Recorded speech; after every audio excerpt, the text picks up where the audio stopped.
اللي أنا عرفته من أمك إن أبوكي صعيدي، والصعايدة التعامل معاهم صعب، فخليكي بعيد أحسن يا نورهان. بالعكس يا ماما، انا كنت اسمع كلام كتير قوي عن الصعايده، بس لما اشتغلت مع حسام بيه وتعرفت عليه لقيت ان كلام كتير قوي من اللي بيتقال عنهم مش مظبوط. اللي أمك قالتهولي إن أبوكي رفض يعترف بيكي وإنتي في بطنها، واتهمها بالخيانة. وانا عشت مع ماما الله يرحمها، ورغم اني كنت طفله بس حافظه كل كلامها ليا، حافظه ملامحها وعزه نفسها. فمش معقول يا ماما نبيله واحده زي امي تكون خالت جوزها وخلفتني من حرام. نفسي اشوفه واقول له ليه عملت كده، نفسي ارد كرامه امي عشان لما اروح اقف على قبرها تكون فخوره بيا.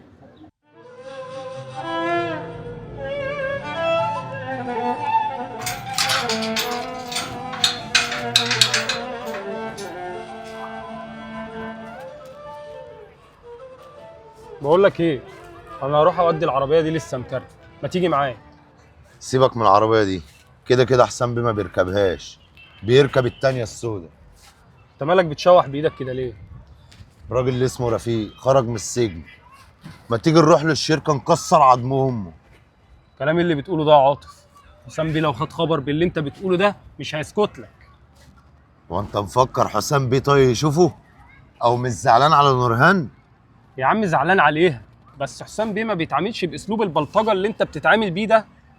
ما هو من غيظ يا رضوان.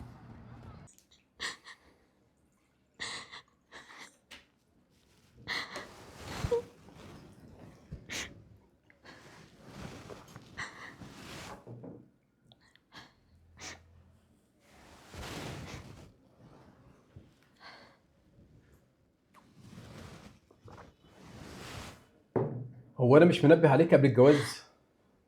حصل، وكنت واخدة حذري وباخد البرشام، بس معرفش الحمل ده حصل ازاي. خلاص ما تعرفيش، دي مشكلتك انتي.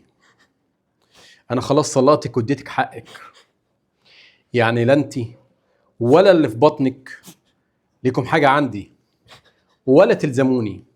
هو انت بتقول ايه يا رفيق؟ هو انت كان حد ضربك على ايدك حبيبتي قبل ما تتجوزي؟ انا رحت للدكتور وقال لي مش هينفع ان انا اعمل اجهاض عشان عندي مشاكل في القلب.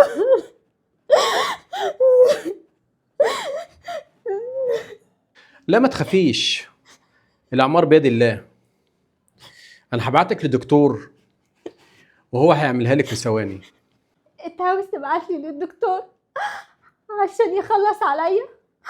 صح، عاوز تتخلص مني ومنك اللي في بطني.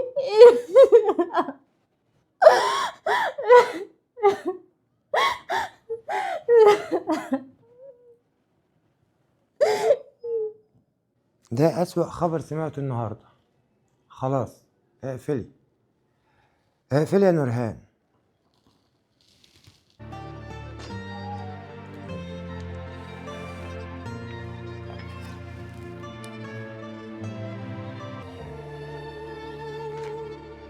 في ايه يا حسام؟ خبر ايه اللي مزعلك قوي كده؟ نورهان السكرتيرة بتاعتي مدت الأجازة بتاعتها اللي أنا اديتها لها. وده الموضوع اللي مزعلك؟ ده انت خضتني يا اخي. أنت ما تعرفش البنت دي لما بتغيب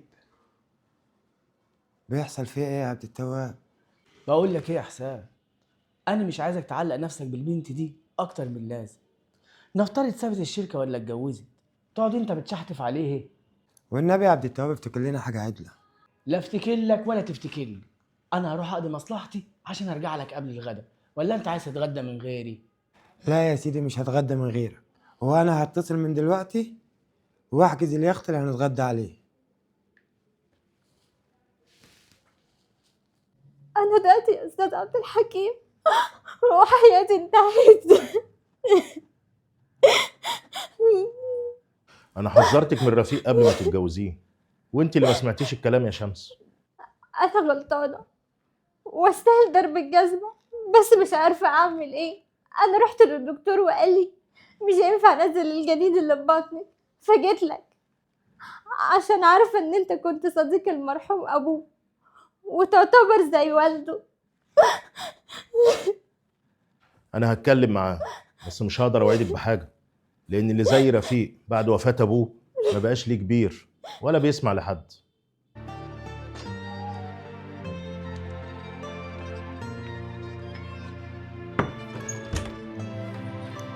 انا يا ماما بقالي يومين ما روحتش الشغل، فمعلش هروح النهارده بس عشان حسام بيه ما يزعلش، وهستأذن واجيلك بدري.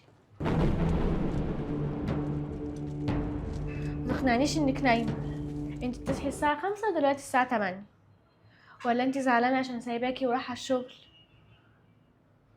يا ماما،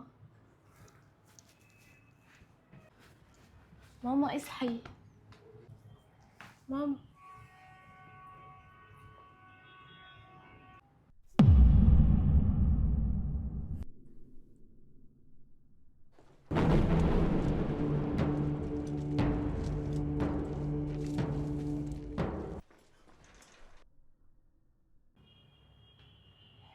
ماما، ماما قومي قومي قومي يا ماما،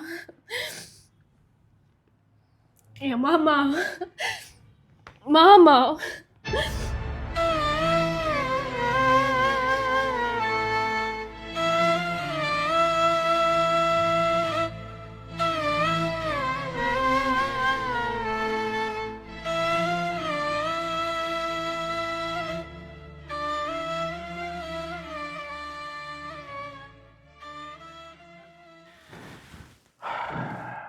تشرب ايه يا عبد الحكيم عشان تلحق تروح شغلك؟ انا خايف تتاخر على حسام بيه يزعل منك. الطريقه اللي بتتكلم بيها معايا دي يا رفيق بيه ما ينفعش تتكلم بيها مع واحد يعتبر مربيك.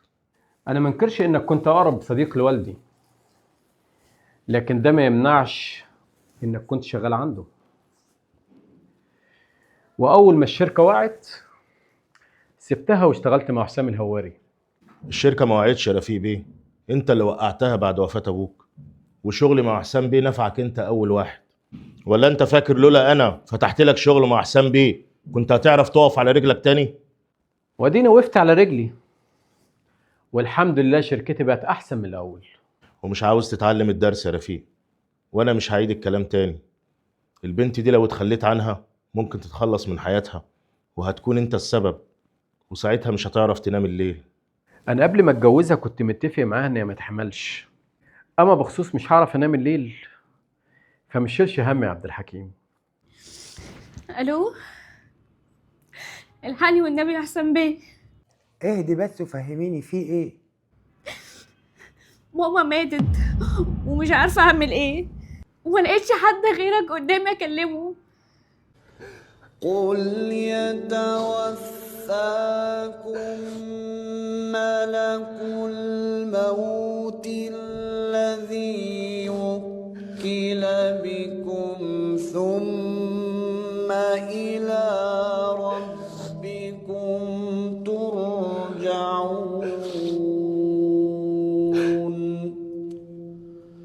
صدق الله العلي العظيم.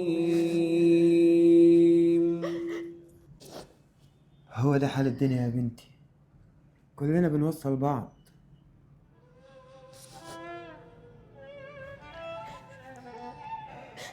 ماما نبيلة سابتني، وانا بقيت من غير ظهر ومن غير سند، وماليش اي حد في الدنيا.